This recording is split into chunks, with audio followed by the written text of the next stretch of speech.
Matt Thomas, Unveiling the Truth, a Deputy Sheriff's Unfiltered Perspective. Law Enforcement and Border Realities. I had the honour of chatting with Matt Thomas, a Deputy Sheriff, author and speaker, who's not only protecting our streets but also penning down his experiences. We dove deep into the heart of law enforcement, border patrol operations, and the pressing issues at the USA southern border. Matt's first-hand insights into the control exerted by cartels and the complexities of immigration will leave you with a new perspective on the news headlines. Constitutional rights and government. Our conversation took a turn into the foundations of the USA nation as we explored the constitutional rights that govern them. Matt's passion for the Constitution and its role in ensuring the government remains by the people for the people is both enlightening and inspiring. Plus, I shared a little story about a woman's fight for her rights in New Zealand that proves one person really can make a difference. The journey of a law enforcement officer. Matt didn't hold back on sharing his personal journey through various roles in law enforcement, from detention officer to SWAT team member. His story is a testament to the dedication and sacrifice our officers make, and it challenges the misconceptions around movements like defund the police. Mental health and inner strength. We also touched on something deeply personal, the importance of mental health, especially in high-stress jobs like law enforcement. Matt's candid discussion about his own experiences with faith, counselling, and even ketamine treatment opens up a much-needed dialogue on the subject. Looking ahead with Matt Thomas. As we wrapped up, Matt shared his aspirations for teaching, consulting, and writing. He is a force to be reckoned with, and if you're curious about his work or his book, check out onetimenation.com or follow him on Instagram. You can find Matt at links below, Deputy One Time with his link tree, on Insta at Deputy One Time, links below, and his book, again, the book Interceptors at mybook.to/interceptors. All the links are below. Thanks for watching. I'm Damien Porter, former New Zealand Special Forces operator, subject matter expert from hownotodie.com.au. And you're listening to my Straight Talk Mind and Muscle podcast, sponsored by these guys, mystate.com, the ultimate daily formula for optimum hormone health, stress management, energy, and performance. 100% natural and clinically proven ingredients, it provides everything you need to raise your game in a convenient, gut-friendly capsule. Links for my former shows are in the show notes below. Thanks for watching. And we're live. Welcome to the Straight Talk Mind and Muscle podcast. Welcome to my guest, Matt Thomas, Deputy One Time. Thank you so much for coming on the show. Absolutely. Thank you for having me. So I've immediately been outclassed in the whole podcast air quotes situation here. You look like you're in a studio. You got all the gear. I got my laptop propped up on some boxes. Yeah, I can see where this is going to go. It's all good. Like I said, I've been getting ready to do some other stuff, so I kind of had to get some of this going. Hey, before now, the listeners and the viewers have seen the show notes and heard the show notes all about you, but it couldn't be better off your off the link on your link tree there. 30 years law enforcement, best-selling author, patriot, and follower of Christ. That's literally we're going to jump off because we're here to. I'm here to share your journey and tell your story, and get it from you. Man, it was great to connect with you again. The power of the interwebs. We just started chatting on Instagram, and it's just brilliant to have that connection. But you must have a hell of a story. I'd like to find out. We'll go back to the police, but what made you write a book? This intrigues me. I said the same thing to Dean Stott. I said the same thing to a bunch of different guys, both special forces and other people. But what the hell inspired you to write a book? Well, it was a few things, right? So I knew the stories that are in the book from some of the operations we did. I knew those operations were very unique in the sense that law enforcement, typically, especially like local law enforcement, like I'm a deputy sheriff for a county here in the state of Arizona in the U.S. And local law enforcement typically doesn't conduct the type of operations that we conducted. So I knew it was a very small percentage of people that did that work. I knew that the normal public out there had no idea that any of this stuff was even going on in their backyard late at night or early in the morning. And so I kind of wanted to highlight the awesome work that the men and women do out there and have done out there. I wanted to also give props because the Border Patrol, especially now, if you're paying attention to the U.S., the Border Patrol uh, are some of the unsung heroes of our country, right? And I wanted to highlight some of the stuff they did because we did a lot of these operations with Border Patrol, and so I wanted to show, their role in securing our nation and what a great job they do. Um, and honestly, there was times where I was telling these stories to people, and it's particularly my sheriff. They're like, "Man, you've got to put this in a book. You've got to put this in a book. Like, these are amazing stories."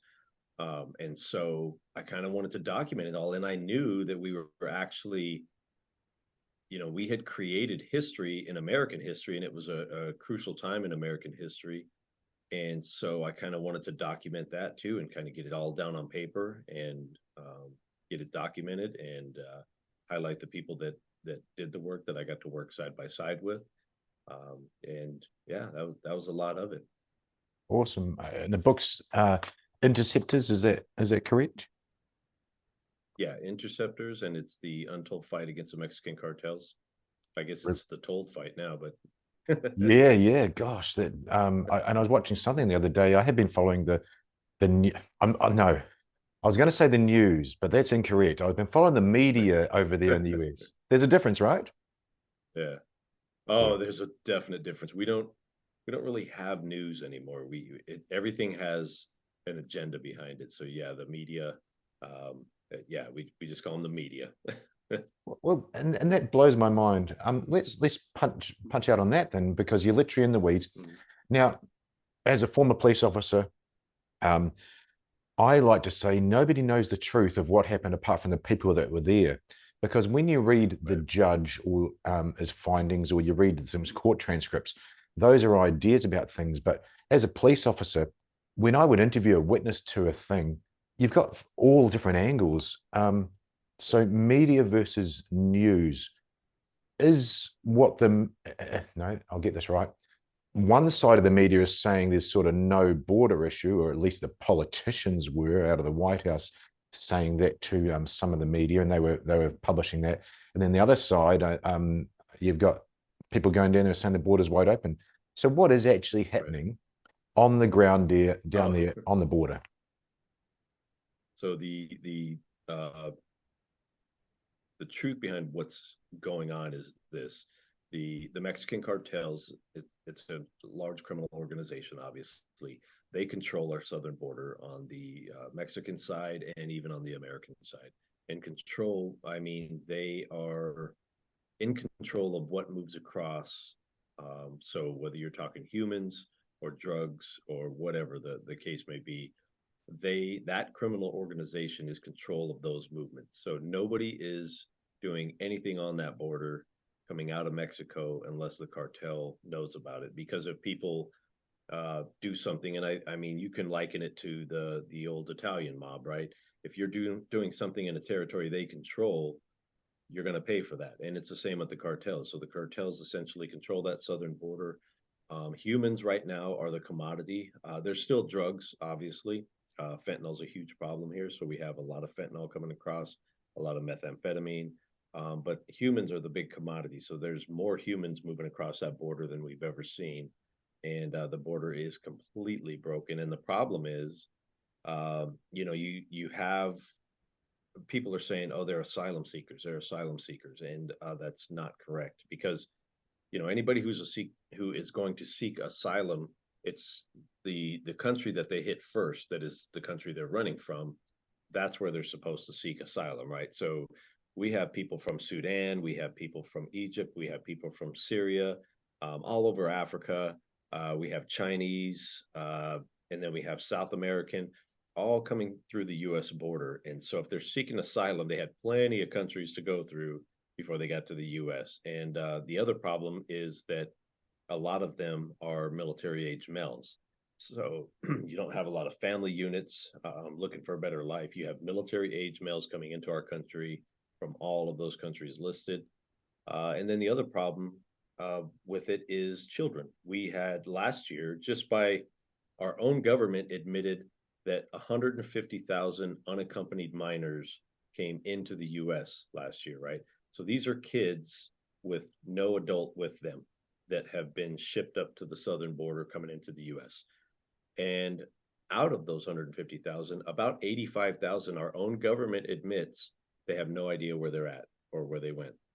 Wow. And so you can see what's going on, right? So if that's not a broken and problematic immigration and border issue, I don't know what is. So again, you can't take what the media gives you because it's all, it's designed to be divisive. It's got politics in play.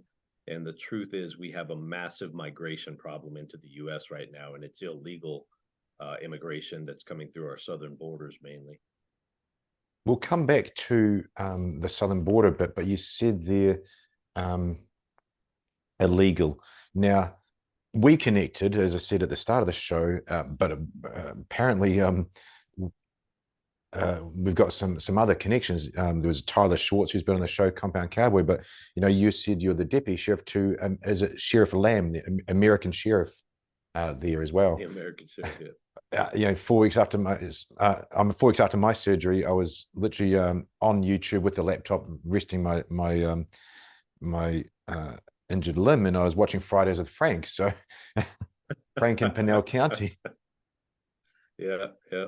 Frank Um, is a popular dude. he is. He's got a good sense of humor, and it's great to have you on the show here before them. So we'll make sure we rub that in. But Sheriff Lamb, he seems to be wanting to take action versus just the you can't fight the government. He's trying to actually go in there and change things. Have I got that right? Is that what he's sort of trying to do, trying to make a change by actually getting into the people who make the Yep. decisions there? Yeah. So, as a sheriff right now, he has a big impact and a good platform to work from. And so now he's running for U.S. Senate because he feels like he needs to get into Washington. We need to get more people like him in Washington because here's the deal. Military guys, we have some great guys that have gotten out of the military, some SEALs. We got Eli Crane. I was going to say the Eli Crane. We've got Dan down in Texas. Some great dudes that are great patriots and have gotten into those positions. And they're fighting the fight from the inside, right? And so I think that's what's starting to happen is patriots throughout the nation are starting to see like we've got to get involved now. And a lot of these guys are war fighters or are law enforcement officers here at home, and they are saying, okay, we've got to do more. And the Sheriff Lamb is one of those. He's stepping up and he's saying, okay, I've got to do more. I've got to get to DC to start making changes there. And so, yeah, he's running for that Senate spot in hopes of going to DC and joining the Eli Cranes of the world to help that fight and get our country back on track. It must be a tough gig, and you got Morgan Luttrell down there as well. I think I listened to Eli Crane with another politician, and literally the day he got voted in, he was getting visits down from the corridors of power from these people and saying, "Hey, a bit of quid pro quo here. You give up some of I'm hugely paraphrasing. You give up some of your integrity to sign my bill, and I'll give you a bit of what you need." And he was literally saying, "Nah, that's it. I'm Yep. taking a stand." And there's been some controversy with Dan Bishop as well, I know, but again, back to media. But it's great to see those people taking a stand. I saw Eli Crane on the news, sorry, on the media the other day, and he was just saying to the reporters, you haven't got the balls to publish the truth. Imagine if you published the truth Right. about the border. And there was one other thing he spoke about as well, was amazing. But it'd be nice to see someone like Sheriff Lamb get in there, because these people that are in power seem to be making some insane decisions that you see as a 30-year police veteran down there. That's crazy what they're telling you to do, and the situation they're putting you in. Oh yeah, and then they sit in essentially they sit in ivory towers back in DC, and they're making decisions that our whole country's having to suffer for, and they are literally telling us that they know what's best for us, right? And so It is exactly the opposite of what our forefathers designed. Our forefathers designed a government that works for the people. And we, the people, are saying, all of this stuff is wrong. And the government is telling us we don't know what we're talking about. And they are the experts. And so they'll tell us, how it's going to go.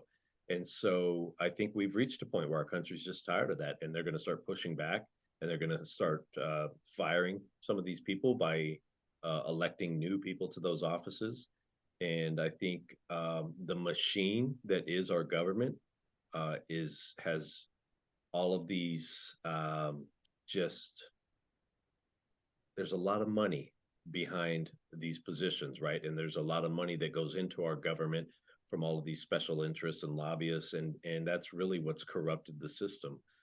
Because any position, like I can tell you, Sheriff Lamb running for Senate, it takes millions to run for that office. It should not take millions of dollars for a normal citizen to work for their government and take an office and serve the people. You're totally right. I'm glad you said that about money. And even me, I'm pretty well versed on things.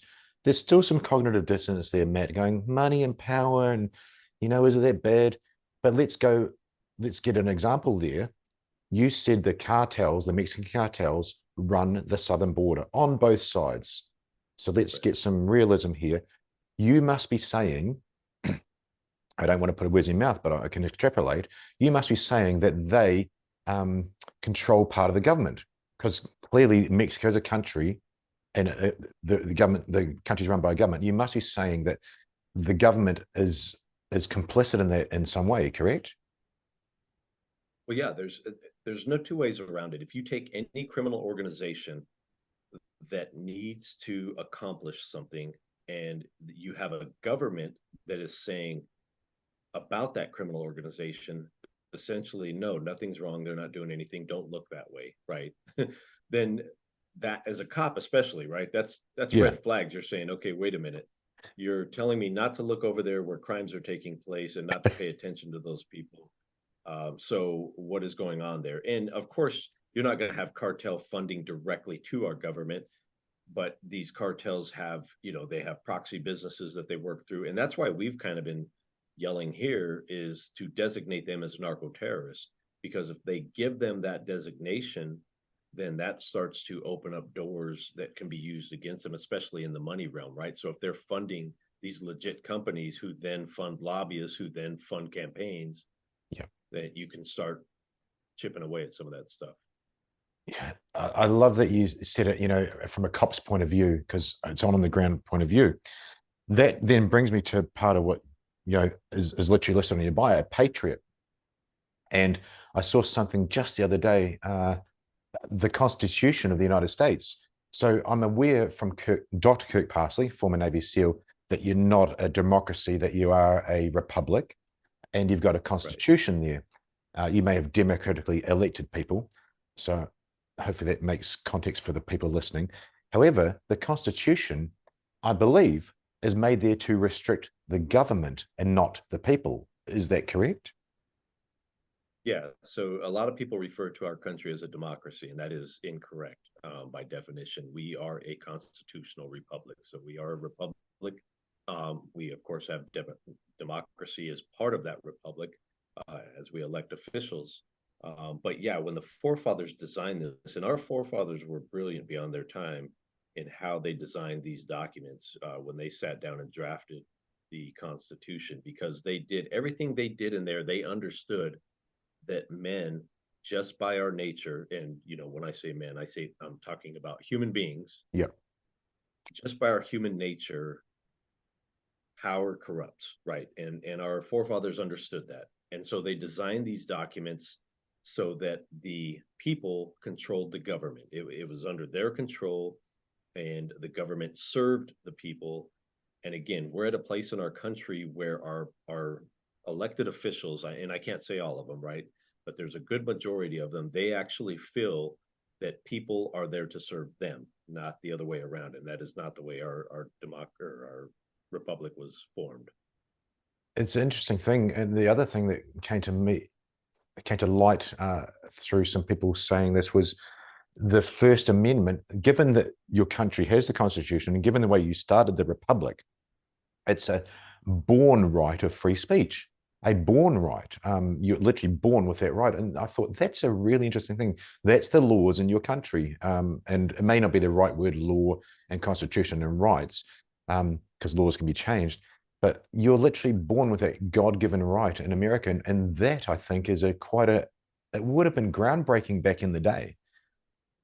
Right, right. Yeah, and that is exactly right. So the Constitution was based on the fact that these rights that they outlined for us as Americans are God-given rights. No man has control of those.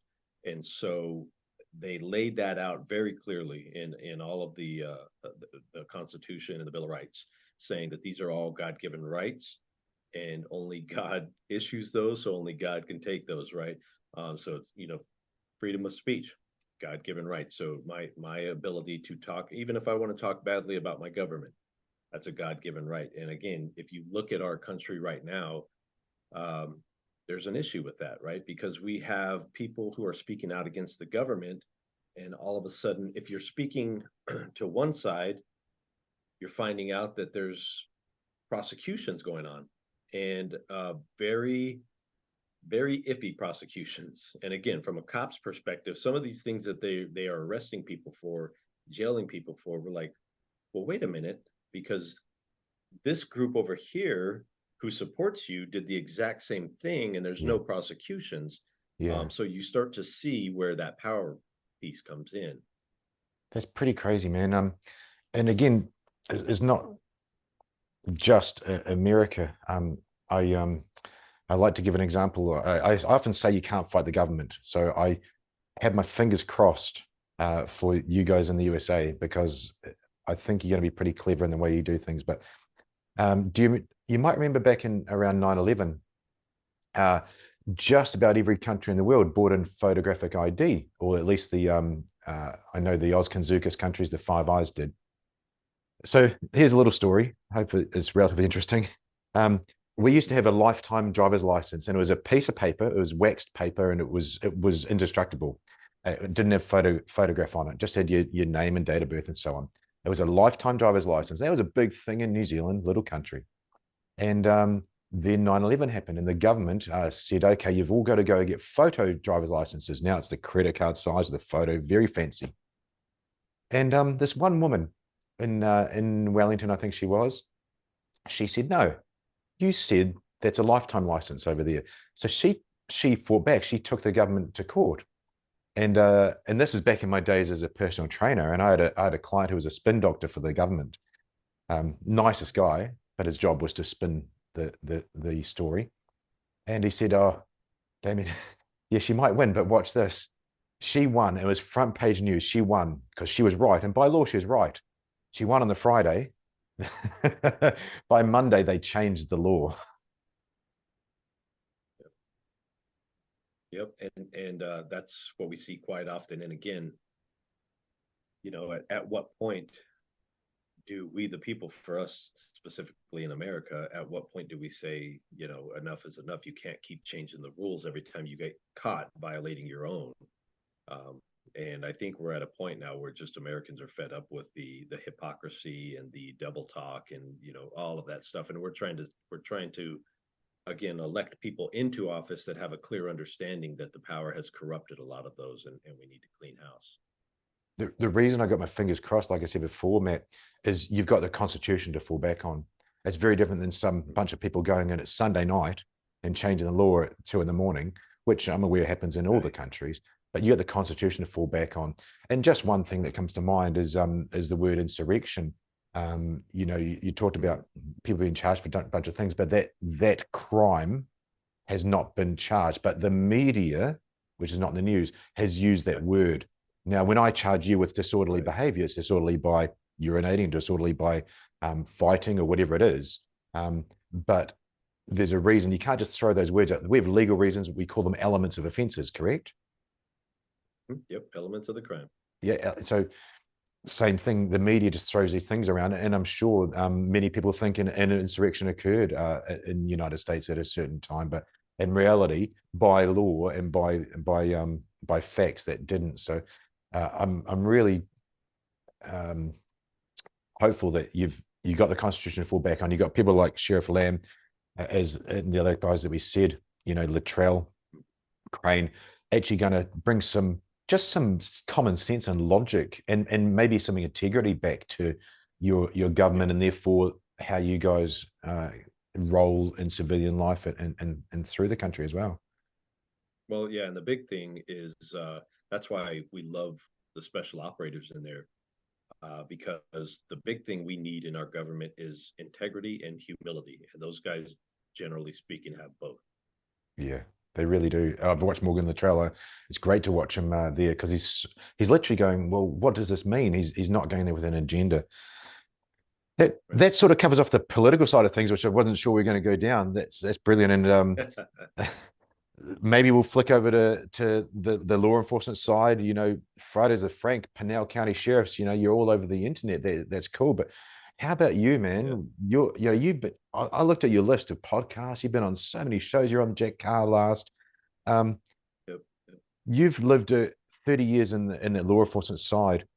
Talk us through what made you join the police and the basic roles you did, and then we'll dive into some of those as well. Okay.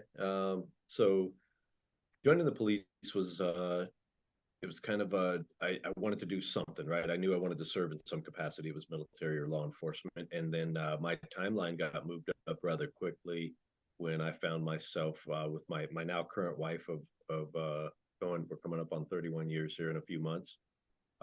She's been with me on this whole ride, and at the time, I was 19. She was 19 as well, and she informed me that she was pregnant. So we had to Wow. grow up really quick.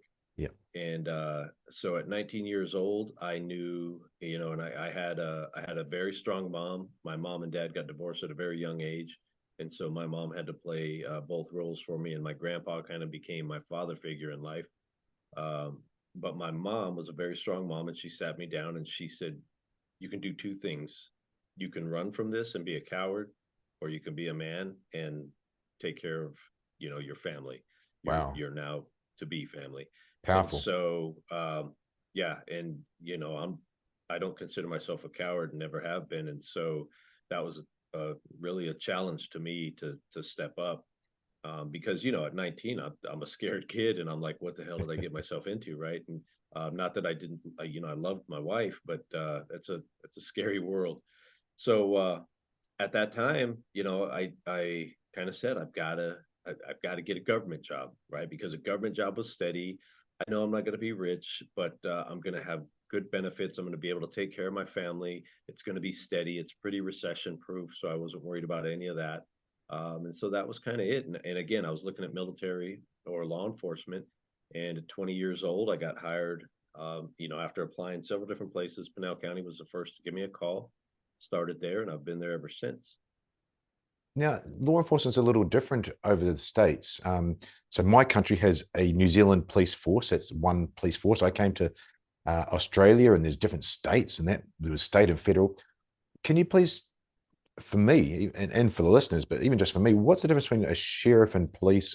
Just what's the story with law enforcement there in the place where you live?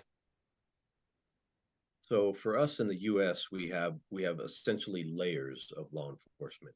So you have federal law enforcement agencies that work not only throughout the U.S. but all over the world. Agencies like the Federal Bureau of Investigations, Drug Enforcement Agency, Alcohol, Tobacco, and Firearms. Those are federal agencies. So they work throughout the U.S., cross state lines, take a lot of federal cases, right? And then you move down into the 50 states. And so each state, generally speaking, they all have a state police force, which would be a highway patrol or state troopers or something to that effect. And then within the states, you have counties, and each of those counties will have its own sheriff. And so that Right. sheriff is elected by the people of that county, and they provide law enforcement for that county. Now, sheriff's offices throughout the U.S. differ. There's some, like when you get into the eastern half of the U.S., sheriff's offices there are mainly just they control the jails and serving civil papers and that type of stuff. So you won't see necessarily cops out on patrol. But the western half of the U.S. is kind of different. Sheriff's offices do have cops out on patrol, and the jail, and the civil papers and that type of stuff as well. And so they are more, the western sheriffs and sheriff's offices look more like a regular police force, or what people would recognize as a regular police force. And then you get inside of the counties, you have municipalities or cities, and some of those cities will have their own police force. Oh, And wow. so they will be responsible for their city. So, like a city within our county that has its own police force, everything inside of that city limits will be taken care of by that police force. If they want our help, we can go in and help them. And then anything outside of the city limits would be handled by the sheriff's office. And then, like for the highway patrol, any of the state routes that run through this, so any of the big interstates that run through our county and our state, the highway patrol is responsible for those roads specifically. Wow, that seems a little complex as a police officer because if you're on the edge there, the laws in one city might be slightly different than the laws on the other, and you'd have to sort of figure that out. Jurisdiction, what? No, that's the wrong word. That's a paraphrasing word. You have to figure out who's rolling first, who's got that the Yeah, it ownership would of be. that. It'd be jurisdiction. Yeah, Yeah, yeah. yeah. So, and generally speaking, the laws are the same, right? Because there's state laws that we enforce. Okay, yep, There are some county ordinances, there are some city ordinances, but those would be very specific to those counties and cities, and other cities wouldn't have to worry about it. But the overarching laws that we all enforce are state laws, so set by our state legislatures, and then we all enforce those, whether you're city, state, county, it doesn't matter.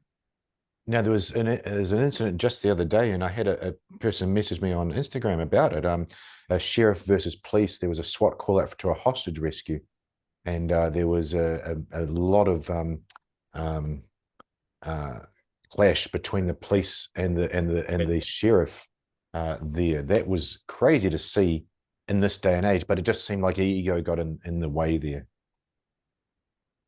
yeah, and generally, like for us, the sheriff is the ultimate law enforcement agent for the county.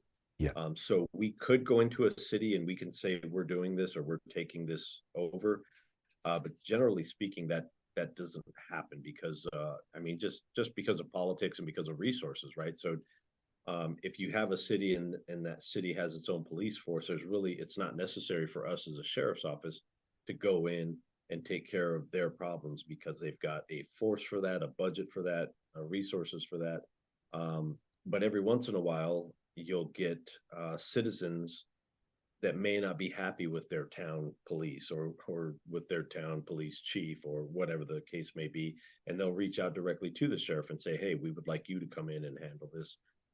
So there are instances, very rare, and it's even more rare that you'll see two agency heads get into a battle over jurisdiction of yeah. whose call it is. Yeah, communications evolved a lot now, and we're there for that greater good for the mission of, protecting life and property. So I see that, and I see that in your communication as well. It's interesting to see that one. That's part of what I do with the how not to die stuff is ego will get you killed. So we want to take that out of the way, and it's a little bit with Frank, as well. I watched him uh pull over a guy who was doing like 120 mile an hour in a 55 mile an hour zone, and people don't realize, but policing should be done with this, with the mouth, rather than the fist and Yeah, the gun. And he didn't let the ego get in the way. But I've seen cops go rolling up to a car that did a air quotes bad thing and yank the guy out of the car. Now immediately we got fight right. going on. You got mirror neurons going on, and that ego from the cop who couldn't hold his emotions in check is now going to cause the other person to react as well. But it's interesting with Frank to watch that. It was a nice learning and teaching example.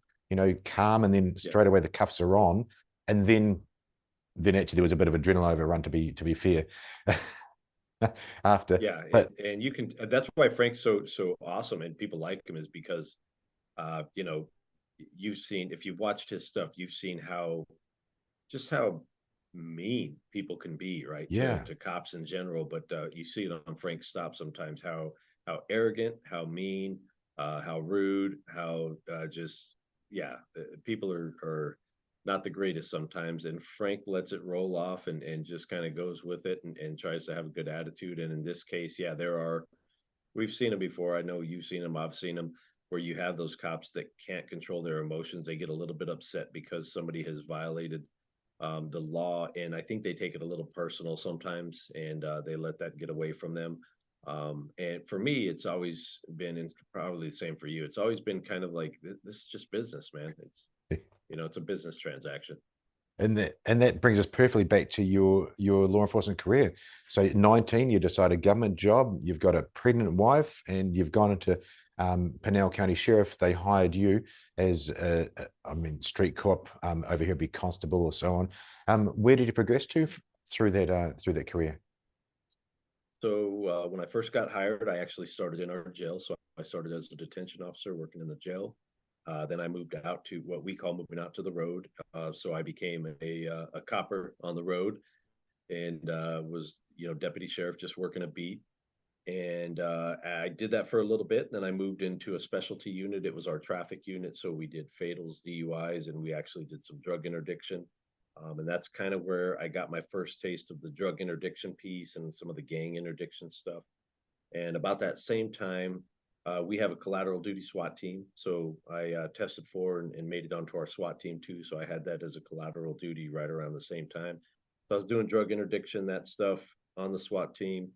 Kind of moved through that, and then I got recruited to go undercover, and switched over and went off patrol, became an undercover detective, and working, undercover doing drugs and buying drugs and all that, selling drugs, doing all that stuff, and worked undercover for a bit and got promoted out of there to sergeant.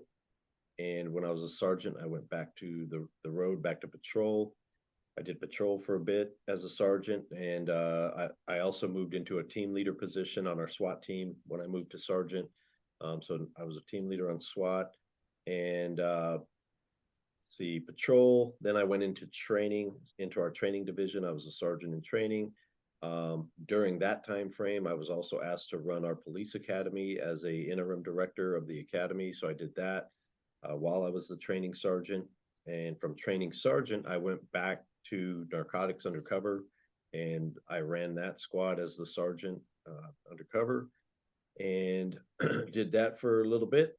And after a few years, I moved to back to traffic and became a motor. And I was a motor sergeant, working fatals, BUI, all that kind of stuff again. Right, major vehicle crash And sort of thing.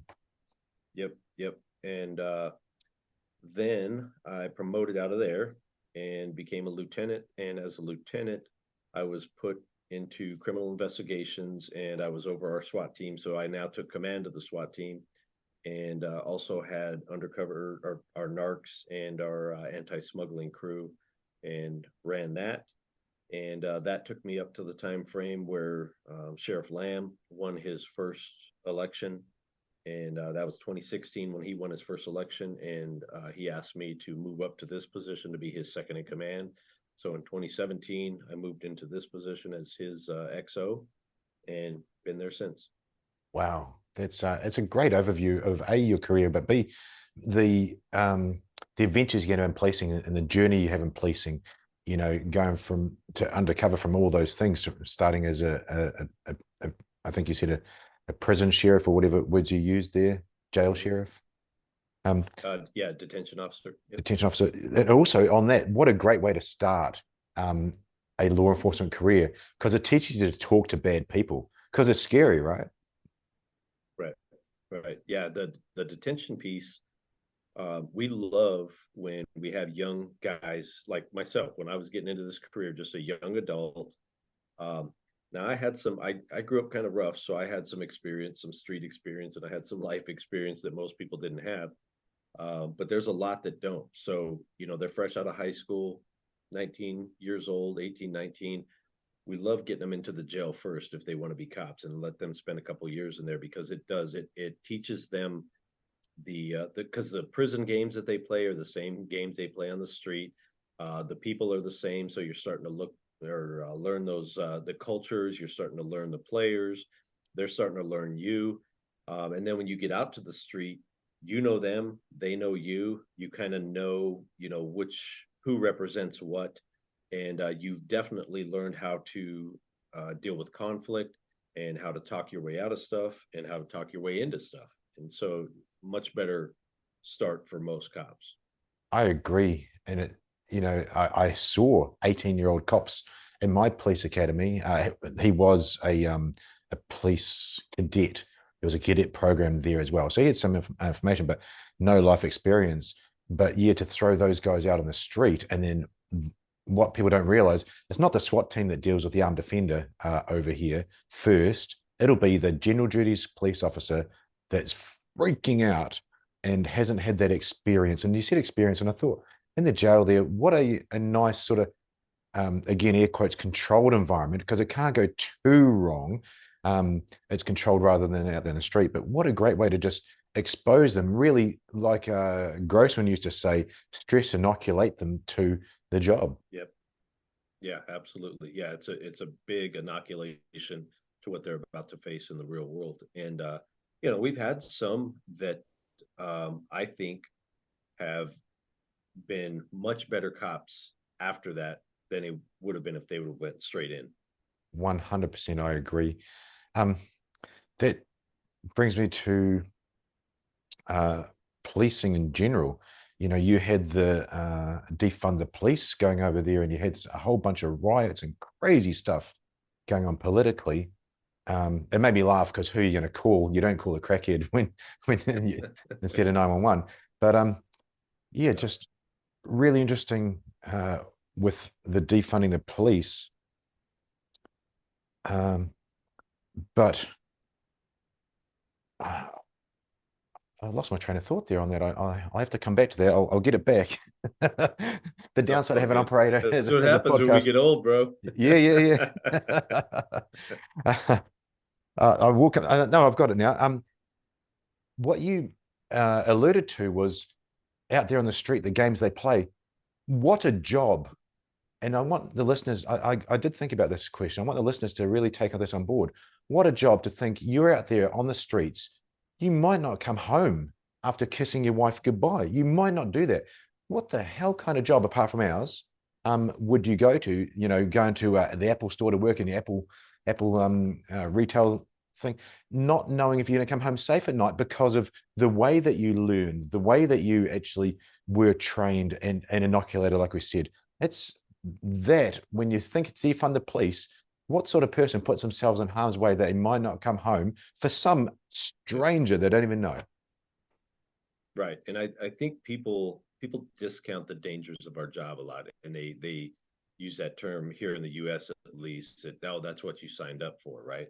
No. And no, that's not what I signed up for. What I signed up for was to be a protector and to enforce the laws and to protect the Constitution and protect victims and be that line between chaos and normalcy. Um, and with that comes the threat, obviously, of being killed. And yeah, what other profession, like of course the military guys, they understand this because it's really the same for them when they go off to war. But when we go out to the street every night, I don't think people understand that there was discussions that were had before I go out for my first shift of here's who I want to be my pallbearer if I get killed. Jeez. Here's how I want my funeral to go. Here's where I would like my stuff to go. We need to make sure we have a will. We have to have all of these discussions. And here's gonna, if I get killed, here's gonna be who comes and notifies you. All of these discussions that normal people at normal jobs never have because they don't face that. They don't face the reality of you could not walk back through the door. And plenty of us have lost brothers and sisters in this profession where I think we have a sense of invincibility. Honestly, when you get in this job, you always think it's not going to be you, but there's that possibility. And then as you see people around you get killed and you have to attend those funerals, it really brings it back home, and you understand very quickly that man, it could be you at any second. Like I could walk out today, make my first traffic stop, and get shot in the face. Yeah, gosh, that. that's the soundbite right there for people to rewind and listen to. It's not what you sign up for as a police officer. I signed up to protect life and property. It's literally the job description. I signed up as a soldier to follow the Queen's orders. That's different. I did put my life on the line there, but you sure as hell don't do it as a policeman. You don't do it as a firefighter. You don't go and think you're not going to come home. But you talked about your first patrol, having those tough conversations.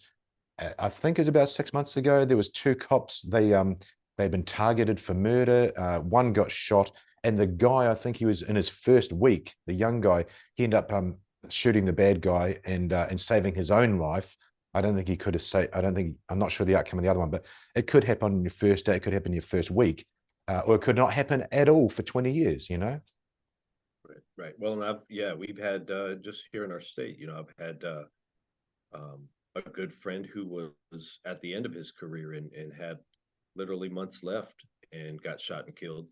And then I've seen guys on their first day of FTO get in a shooting, So yeah, you never know when it's going to come because you're dealing with so many people, and of course the majority of the people we deal with are just normal people, but there are those evil bastards mixed in with them, and they hide amongst the normal people, and you never know, really when you're going to come face to face with them. Yeah, God, and actually now you reminded me that young fella was with a field training officer um, there. And you talked about bad people there, and it's interesting with the How Not to Die stuff that I do. Normal civilians, I say civilians, and that term means the same thing to you and I think, but the people that aren't exposed to violence, they can't comprehend. They go, oh, why did he do that? Or why would he do that? Because they don't play by our rules. They don't play by nice people or normal people's rules. And so they shouldn't because they're criminals and they're probably quite good at it. You talked about undercover, and that must have been a hell of a transition. I can't recall the guy's name. I've been trying to for a while here, but he owns Shiv Works over there, and he teaches a bunch of stuff over there from his undercover experience. And what he realized was from one incident he was in a car doing a drug deal, and the guy pulled a gun or a knife on him in the front seats. That he was in the passenger seat or driver's seat, one or the other. And he teaches that sort of stuff. Did you have any crazy situations undercover wise that went wrong? Because you are relying on one person, you with backup, but you're relying on you to save your life, Matt. So what was that like? And did you have any interesting situations people can learn from? Well, I think so crazy situations. Yeah, there. I mean, there's craziness everywhere. Um, Me personally, when I was doing any of my drug deals or any of the stuff I was doing undercover, I didn't have any where it was just me and a bad guy and it went south. But I had some deals where the overall thing went south, Yeah. and we just ended up in a crappy situation and had to work our way out of it. And I'll tell you what people don't understand is that people that are involved in crime and people that are criminals in general, like that is their sole function in life. Yeah. They don't play by any rules, and they don't give a shit about your rules, and they don't care what rules you live by because they live by a whole different set. And if you don't at least understand their world, then you can easily become their victim. And so I think what I learned, and I actually learned this through my childhood, because again, I grew up in a rough area. And so you learned very quickly how to read people, how to read situations, how to position yourself, and mainly positions of escape, right? How to get yourself out of situations and not be around, and then not putting yourself in situations when you because you whether you realize it or not, as a human you do pick up things even if you're not trained in it. You pick things up, but you discount them and you rationalize them as a normal human being, and those of us who are trained tend to not do that. We see it for what it is, and so when we see certain behaviors where a normal person be like, well, that's odd, we're already thinking, okay, this is different, there's something to this, and we start formulating a plan and watching everything more closely. And so those are some of the biggest things I learned that I think people could take away is just paying attention more to their surroundings, understanding that odd behavior, those types of things that they recognize, that they pay closer attention to those, and ultimately always have some type of plan, work through a plan. And it's so easy to work through, when you walk into a room, just looking around you, where are my exits? What could I pick up if I had to throw it at somebody, just to create distance? Simple stuff like that. And it sounds odd, because normal people that probably aren't exposed to violence all the time are probably like, why would I do that? But if you practice that normally, and then all of a sudden you're confronted with a situation that starts playing out in front of you, and it may not even involve you, it just happens around you. You can start using those skills and get yourself, because the ultimate thing is just get away from that, right? Yeah, I mean, one of my great guests on the show, he was the head bodyguard, or that's one way of saying it, but he was head of the protection team for the Australian Prime Minister. And Gary Fahey is his name. And he just said our job was to run and hide. It's not being the big alpha male and shooting it out like John Wick. It's literally grab the prime minister and run away Right. and hide. And the same thing for people. And again, it's that difference between people who've been in there. You don't want to be in a fight. We want to avoid that fight. So just get the hell away. Change the guy's mind. There was two Yeah. things that you said, and it was, there was about 4 minutes of great answer there. But there's two things I want to point out for people that I heard. Um, the first one, because you said three things, was I think you should listen to your senses. People might go, "Oh, that looks a bit weird," but, and the reason I Right. brought this up is Tony Blauer, who's so clever on the science of self-defense. And yeah, people may argue about his actual physical things there, and there's lots of internet warriors out there, but he's stated so well. Every person he's interviewed that's been in a violent situation has gone, something didn't feel quite right, but I didn't want to be impolite, but I didn't want to. That's our rules. That's us going, oh, I'll Right. keep going in deeper and deeper and deeper. But what you were saying, Matt, if I heard you correctly, and for the listeners, is hang on a sec, hold there, figure this out, and then start looking at other options as well. Is that correct? Yeah, absolutely. Because I'll give you a tidbit. This will make sense for people. It'll easily tie it together. You drive into your neighborhood every day, right? You drive home, you go to the store, you go to work, whatever, and you drive back into your neighborhood.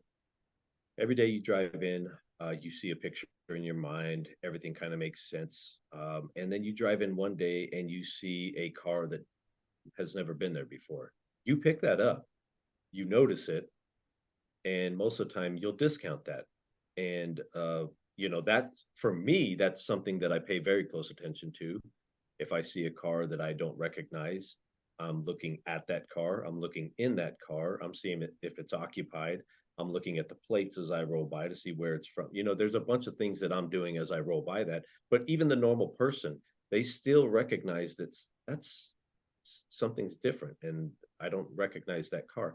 And again, they'll go into the rationalization, like, oh, whatever, where they could go into the note taking piece and just paying more attention. And especially if you, I mean, just jump on the internet and watch how many people are getting robbed at their house as they pull up, right? They pull up, they're getting out, they're getting groceries out, and a robbery crew pulls up, that's been sitting down the street doing surveillance, pulls up, jumps out, and robs them in front of their house. So just something simple like that. Just, as you drive into your neighborhood, you understand what you see and what's normal. And when something's not normal, you notice it, and you'll find yourself discounting it. And I hope, people listening here will start saying, oh, I have done that before. And just because all it takes is a little more awareness and a little more application of some skills to take that awareness to the next level. It does. I'm really glad you brought that up. And I'd like to point out for the listeners, it's not paranoia. So funny. I don't know how funny it is, but funny story. I came home yesterday and I've got a meter box outside my house. A meter box. It's a wooden door, hinge door on it. and it was open. I'm not paranoid, but that doesn't happen. It was 40 degrees plus here Celsius. So I'm like, first, I think I even said, who the hell's opened my meter box? I'm sure as shit not going inside the house before I figured Right. this out. And I closed it and it popped open, closed it, popped open. The heat had expanded the wood. Okay. But I figured that out. But that was an indicator, and I didn't have to be paranoid, but that was out of the ordinary as I was going in. That gave me clues to think about what's going on around me and what do I need to do. That gives me options and expands it rather than just going, oh, yep, that's open and go in the house. So literally a real world example there as well. I'm Yep, glad you tied absolutely. it together. There was one other thing you talked about there, looking for escape routes and looking for things to throw. Now, if I can tie that together, Mhm.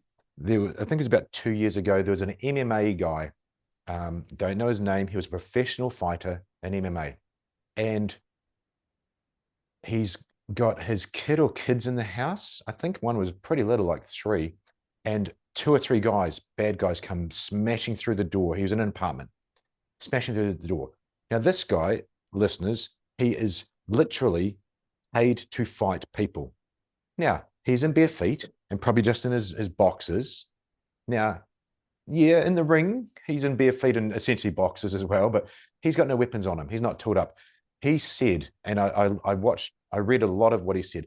He was just running through backwards through the house, throwing stuff at these people, finding them out in the bathroom, throwing stuff at them, changing their minds. Eventually, he was literally that cornered cat, not using any of his skills and using improvised weapons. And they finally got out of the house. I think he pushed them and smashing things on them. Even if you're skilled, it may just come down to that basic human survival instinct, right? Right, right. And it's all again, creating distance, creating time, so that you give yourself an opportunity to get away from that situation. Yeah. Interesting. Interesting. I said at the start, I wonder what angle we're going to go down with the show. And your profile had it so well. I mean, I love it. 30 years law enforcement, best-selling author. So congratulations, patriot and follower of Thank you. Christ. Um, wow, that's interesting. Really really interesting to share those stories. And you're the second SWAT person. I was going to say SWAT guy, but my um, my other SWAT person is Kirsten Morgan. She's actually publishing today with Overmatch Consulting. Nice woman, and she says the same things. And also, it's really great to hear her story there with the SWAT. But that said, with SWAT, with special forces, it's so much easier when you're trained at a high level to step that down and have more bandwidth and see more of what's going on in the world, isn't it?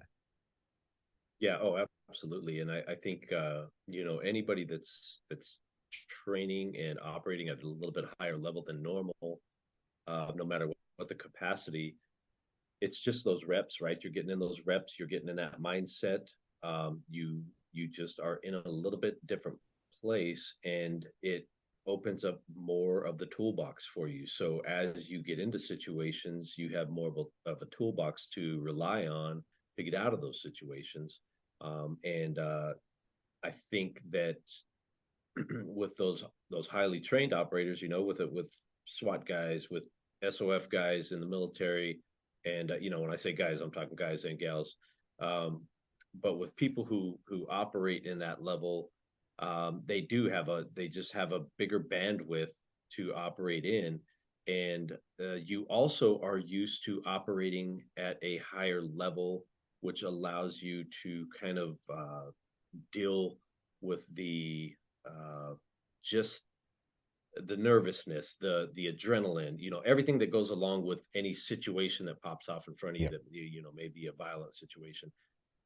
You have the wherewithal to process through that. And I don't know about you, but for me, I always understood about myself, and I blame this completely on my training and my the reps I got in. Is when chaos would happen, everything would really slow down for me, Yeah. and I had my most clarity in chaos. So when shit was just going crazy all around you, I could see the clearest because everything slowed down and you just see problems and you deal with them, and you see problems and you deal with them. And I think that's a result of that, because for those who don't train and don't train their mind, especially, um, they go into that freeze mode or flight mode. they can't think through the problem, and that's where they start losing it. Which is absolutely normal. I wrote the article on the French stabbing and the French playground stabbing over a year ago now. I wrote that for SoftRep, and that's absolutely normal for them to do that.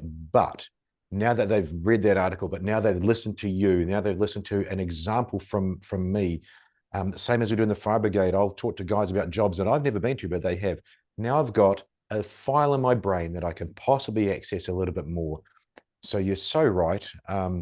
But those people can learn from these things. And I was just thinking as you're saying that you're talking about stressful and violent situations. Last week was the All Blacks coach, one of the best coaches in the world. So somebody saying from a high level of elite skill that others underneath can learn from rather than having to figure it out on the go. Just wanted to touch on one thing there. We've really been talking about confrontations and violent situations. The most things I've come across, particularly in my car and even just outside, is first aid situations. So when you're talking about Oh calm in yeah. the chaos, I really enjoy the multiple casualties sort of thing because it's literally going back to your training and making decisions. I've had to pull my trauma kit out and so on so many more times I had to pull tools out of the vehicle, right? Right, right. Yeah, yeah. Would you and I think again it's reps. It's being used to seeing carnage, because obviously in this career we see a lot of that, and being able to work through that and understand that. And then I think even understanding levels and extent of injuries, right? So a normal person may see a compound fracture and just, completely lose their mind and freak out. Where you and I, we're looking at a compound fracture, and based on where it's at, we're like, okay, that's a bad break, but they're going to live, and we just got to get through these, next few moments, get things kind of stabilized, and we'll be good to go. And so you and I could look at a situation and be like, it's all good, and other people are just freaking out, running around screaming and yelling. And so it could be as basic as that, a medical emergency where people just haven't thought that through or planned anything, and they don't have the wherewithal to deal with it. And someone like you or I will walk into that and say, "This is really not a problem. Let's just do this, this, and this, and let's go." And that's our role, is to bring calm to that chaos. But again, it's the role of this show is to, if we can help one person with one thing we've said that's going to help somebody out there, then we've done our job. Two questions to finish up on, Matt. Yep. One that I'm doing for 2024 for everybody, and contextualizing this question, we wouldn't be where we are now without having gone through the things we have. But what advice would you give to your younger self? Oh man, I think, man, that's a tough one, dude. That's kind of deep. I think that the best advice I could give to my younger self is to slow down and appreciate what's in front of you every second, right? Because I Wow. think my younger self was going so fast, trying to accomplish so much, that you discount a lot of times the stuff going on right in front of you because you're focused beyond that. And what that equaled for me as a young father and young husband is sometimes my kids and my wife pay the price for that, right? Because Wow. you're working a career that demands a lot of you, and you're looking at furthering that career, and so you're looking past the right now, and that right now is actually the memories that you're making with the people that will actually be with you when this career is done, if you're lucky. 100%. Enjoy the view. I say to people when they go out and do interesting things, but I'm guilty of exactly what you were guilty of, Matt. I mean, my times with the New Zealand SAS counter-terrorist team, and I'd see photos. I'm like, I don't remember somebody taking that photo. I hardly remember being there. And yeah, gosh, you just got to enjoy the view, enjoy the moment. And what a great piece of advice. I really, really enjoyed hearing that. That does bring me to one more topic that I should have covered. Um, 30 years in law enforcement and the things you've been through, you don't have to answer if you don't want to at all. It's the way it goes with these shows. But how are you holding it together mentally? How are you holding such great space with your family and yourself? Because you seem well adjusted. It's been a work in progress, let me tell you. One of the biggest things, as you said in my bio there, I'm a Christ follower. One of the biggest things was getting back to my faith, and that was probably just about a decade ago that I got back to my faith, and that was a big stabilizer for me. Stabilized me, stabilized my family, got me back on the right track with my family. Because here's one truth that I know about this career in particular: when you leave it, the career doesn't give a shit about you.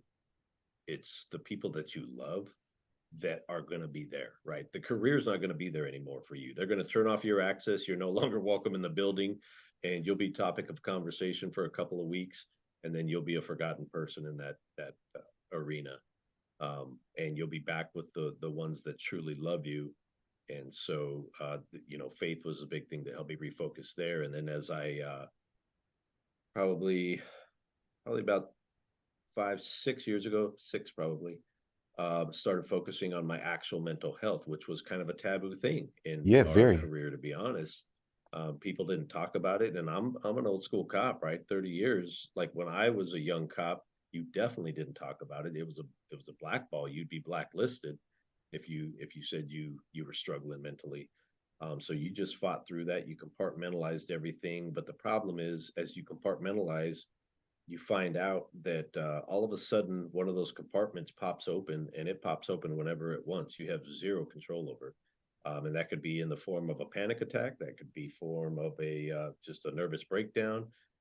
It could be in the form of a drinking problem, all that kind of stuff. And so um, about 6 years ago is when I realized that I need to go see a counselor, a psych, and start having discussions because I recognized in myself that, and I'll give you an example. I don't mind being vulnerable to people because I don't. I especially young cops. I want them to understand this. I found myself claustrophobic all of a sudden. It had never bothered me ever, Yeah. and all of a sudden, I couldn't get on an elevator. I couldn't get on a plane to the point where I would just like almost lose my shit when that happened. And so I knew that something was going on, right? Because this stuff never bothered me before. And once I started talking to a counselor, working through some of those things, it was essentially what it broke down to is I had seen a lot of death and destruction as we do in this job, and I had a lot of things that I was holding on to in that realm. And I had I have a wristband on here. You can see my memorial wristband. That was my buddy Tate, who essentially was killed in front of me on a training accident. So there was a lot of stuff I was holding on to that was now manifesting itself physiologically, right? Yeah. And so that's kind of where I went. I went the counseling route. Faith was a huge one, and just recently, I went for ketamine treatment, which I never thought I would say at the beginning of a cop career that I would be using psychedelics. But I talked to actually, some of my buddies who were Navy guys, and they were in some top tier teams, and talked to some of them, and they were talking about the different modalities they were using for mental health, and that was one of them. And I started doing research on it, and there had been a lot of success with that. And so I found a program that sponsored law enforcement to go through it if we wanted to, and I went through it, and that was a huge help. That released a lot of those compartments that I had still packaged up. Got rid of a lot of that baggage, and found myself, not that I was in a bad place, but the one thing I that really pissed me off is I thought, man, I've given myself to this career, and this career isn't giving me anything back. I mean, it does give you back, but it gives you back a lot of crap too that you end up leaving with. And I didn't want to leave with all that crap. So as I, get into my close to retirement years, I've focused on the mental health, and I've been an advocate, and I'm trying to, like within our agency, I'm really pushing for the mental health piece. I tell my story to my own people. I tell my story to any cop that'll listen, to tell them, like, look, this is not a macho thing anymore. All right. Just drop all that bullshit. And this is about us being good, right? And being good for our families, and being good when we leave this career, so that you still have it all together, and you don't have all these issues.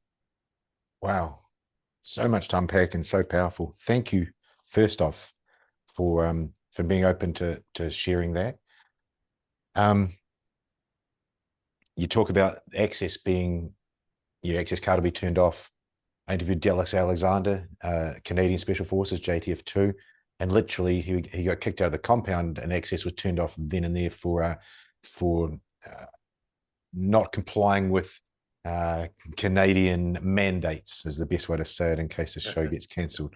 And Yeah. literally, he realised that's done. It could just happen at the drop of a hat. You talked about being open and vulnerable, and Steve Hansen was the same last week, the All Blacks coach, and you talked about macho-ness. What a what a masculine team, the All Blacks rugby team. You know, they're not warriors, and they're clear on that, but they are going to sort of battle for 90 minutes on the field. Oh, But yeah. he Brutal. said, yeah, exactly. There's no shoulder pads and helmets in our game, Matt. No. He said, it's easy to be vulnerable with your team, but he found it was so much harder to be vulnerable with his family. The ego does get in the way a little bit there. So that was telling as well. Yeah, because I think, as men, we're expected to lead our families. Yeah. And so it's tough to tell them, tell your family, like, hey, I know I'm supposed to be leading us, but I've got some issues and I need some help, or I need some stuff I got to work through. That is super tough. And then the other thing to unpack there, you talked about being old school cop, but you're in leadership positions and you've got people under you that are not, I was trying to say mentally, I was trying to think about mentally tough, but I can't with the word resilient. They're not as mentally resilient, I see. I could be wrong, it's only my opinion, as we were. Maybe they didn't have the upbringing that we did. But you as a leader going through yourself, so clever, and then expecting it or at least enabling it for the staff under you, I think that's the sign of a true leader wanting to take care of his air quotes troops as well. Yeah, and that was a big part of all the stuff that I've went through. Both the sheriff and I have been. Our viewpoint has always been anything we're going to ask our people to do, we're going to go through first. We're going to test it. We're going to make sure that it's good to go, and then we're going to give it our endorsement, and we're going to tell our people, here's another avenue that's available to you. And by the way, we've done it, and here's how it worked for us. And having those discussions with them. And I've had some great discussions with some of my staff about all the stuff I just mentioned. Different modalities, different experiences. And I would agree with this. I think the generation that's coming into the workforce right now, it's not that they're not resilient. It's just that they've had different exposures to different things. And I think where you and I were raised in a generation where we had confrontation face to face, you had to work through things face to face. You had to just suck up certain things and move forward. I think their exposure has been different, right? So they have learned to deal with things differently. And we can't be those old guys, especially in leadership positions. We can't be those guys that just say, "Oh, suck it up." That shouldn't bother you because it doesn't bother me. That really doesn't work because honestly, even between you and I, something that bothers you may not bother me, and vice versa. So we really can't use that model anymore. Interesting you say that, and you're so right. They just haven't been exposed to those things. But conversely, the job hasn't changed. So you've just got to train them, teach them, realizing where they're at to push them to that place where they need to be as well. And I can tell you just from dealing with this as a leader, because one of the things we do now is when we have a critical incident, i.e., we have a horrible death that our guys were exposed to, that mandates that they go visit with a counselor, right? Right after that happens, we mandate them go visit with a counselor. Um, and there's a lot of them that are perfectly fine. They go talk to the counselor. Nope, I'm good. Didn't have an effect on me or had minimal effect. And then there's others that it did have an effect. And then that's where we allow our counselor to then intervene and start, working through that with them. So we're not piling and piling and piling. We're working through it as they come along so that they're still good to go every time and they don't have to do the compartmentalization and let it stack up on them. I'm glad you brought that up because that was actually the point I was about to make from a different angle. Um, you know, you talked about this 6 years ago. You realized you had to work on your mental health and you sought counseling and so on. It may not be that someone needs to do that, but what they need to do is process it because you process those. There was that box that popped open whenever it wanted. Processing. It's interesting in the fire brigade. We at least my team, we do it fairly well. Processing is just talking it through. It's just talking it through a little bit rather than being stuck in your head. And when you said that the critical incident happens, they're mandated to go to the counselor. They may say, "Yeah, I'm good," but they're actually processing it a little bit, even though they're still fine. But they're talking it through a little bit, and then that goes from I was taught from the amygdala to some other part of the brain gets filed into where it should be filed as a normal memory rather than some stressful event. And that processing is where it's at. And people, I brought that up for the people listening. Talking it through with someone else helps so much. And that's all it is talking it through with their counselor and processing it in different ways and maybe getting their take on it rather than it being bound up in your head as well. Yep, absolutely, absolutely. Hey, I realized there was I do tend to gloss over things. I realized that you were on Tucker Carlson. Yeah, yeah, that was a few years back. I was on, and I didn't realize what a big deal it was at the time because I don't pay a lot of attention to the different media and stuff.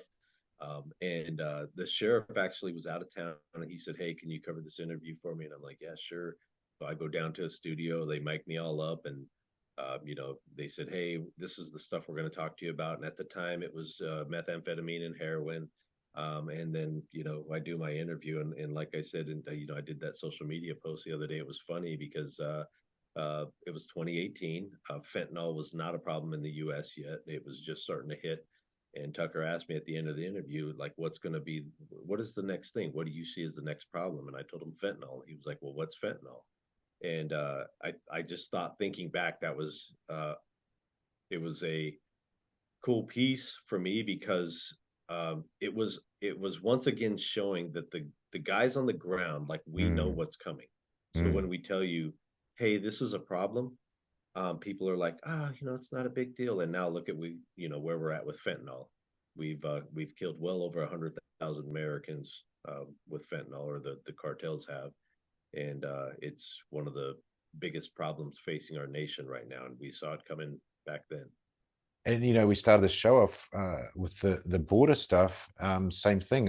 Is it 10 million people that have been let in? 10 million illegals. I mean, that's you're talking about it being a problem now. Oh yeah, Imagine 5 or 10 years from now, those military age males and what's going on. So the guys on the ground have a lot of yeah, information. Yeah. right, right, yeah. If you ever want to get the real story, yeah, just go talk to your local cops, and that's what just for your listeners too. You ever going to buy a new house in a new neighborhood that you're not familiar with? Go talk to your local cop and say, "Hey, what kind of neighborhood am I moving into?" They're going to give you the lowdown. I love that. I love that. Um, Tucker Carlson seems like an interesting guy. He seems like a very good interviewer, the way he speaks. Yeah, he was. I remember vaguely the interview itself, and he was very to the point. Had some very good questions that he was asking. At the time, again, we were facing meth, and heroin was the big thing, and of course the border was still a thing back then. So he had some very good questions, and then of course, like I said, I was kind of like, whatever. It was just I was covering an interview for the boss, and then I started getting messages from all over the U.S. from cop friends of mine that were like, "Dude, you were just on Tucker Carlson." I was like, "Yeah." And even my mom loves Tucker, and she was like, "You didn't tell me you were going to be on Tucker Carlson." I was like, "Well, I didn't really know, Mom. I just I went and did the interview." I had Andy Stumpf on the other day, 17 guy and double record holder, and he said the same thing about Joe Rogan. He didn't know who the hell Joe Rogan was when he went on his show the first time. That's awesome. It's cool though, and it shows where people are at, rather than the starstruck side of things. We're just there doing our thing, and it gets recognized. And I wanted to touch on that because so often, Matt, you don't recognize yourself, so it's nice for have someone else celebrate as well. So success there, and that ties us up perfectly to where to from here. 30 years veteran, Tucker Carlson star. Where to from here for you, Matt? Oh man. Well, if the Tucker Carlson thing made me any money, I'd be retiring. But I think next for me, what I've been working on is, of course, the book was a big accomplishment for me, Yeah, getting that done, getting that hard copy in my hand, and then I had some great people that helped me along the way, and getting that thing a bestseller. So that's helped me a little bit create somewhat of a platform. I've been teaching in the police realm for probably 25 of my 30 years at least, and I love teaching, so I'm constantly doing that wherever I can.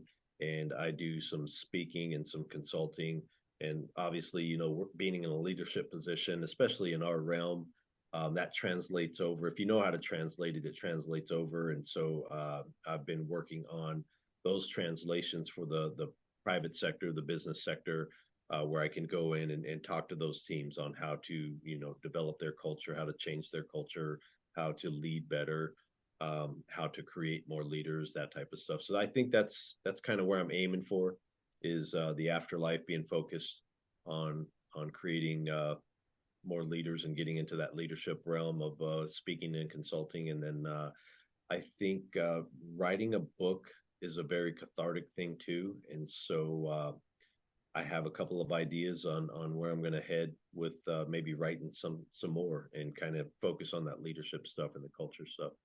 that's awesome. That's awesome. I had Steve Lazarus. We talked about federal agencies, retired FBI agent, and he wrote a fiction book based on sort of mismatching some of his experiences together, and it was really cool. And Jack Carr, who you've been on, same deal. Oh He's yeah, a best-selling author, and so on. I think it's really cool to see that, and the creativity side really turns some of those dials that we won't get from doing hits and so on. Turn some of those dials in your brain right. to help you thrive after access is denied. Yep. Hey, Matt, that's awesome. It's been great to get to know you a little bit, and thanks for connecting on the socials. It's amazing that what you can do in the modern world.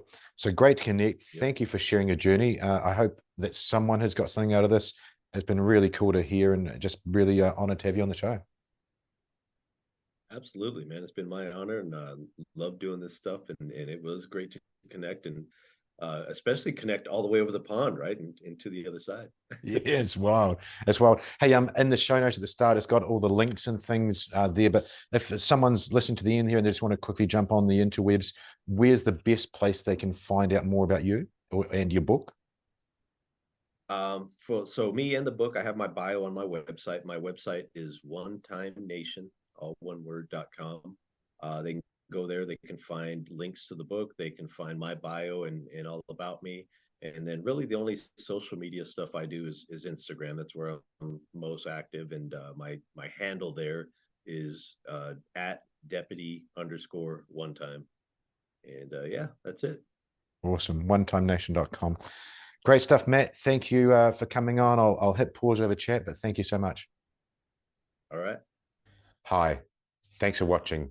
I'm Damien Porter, former Special Forces operator, and check out my new project for 2023 at hownottodie.com.au, where I've combined all my Special Forces training and police officer experience to help others.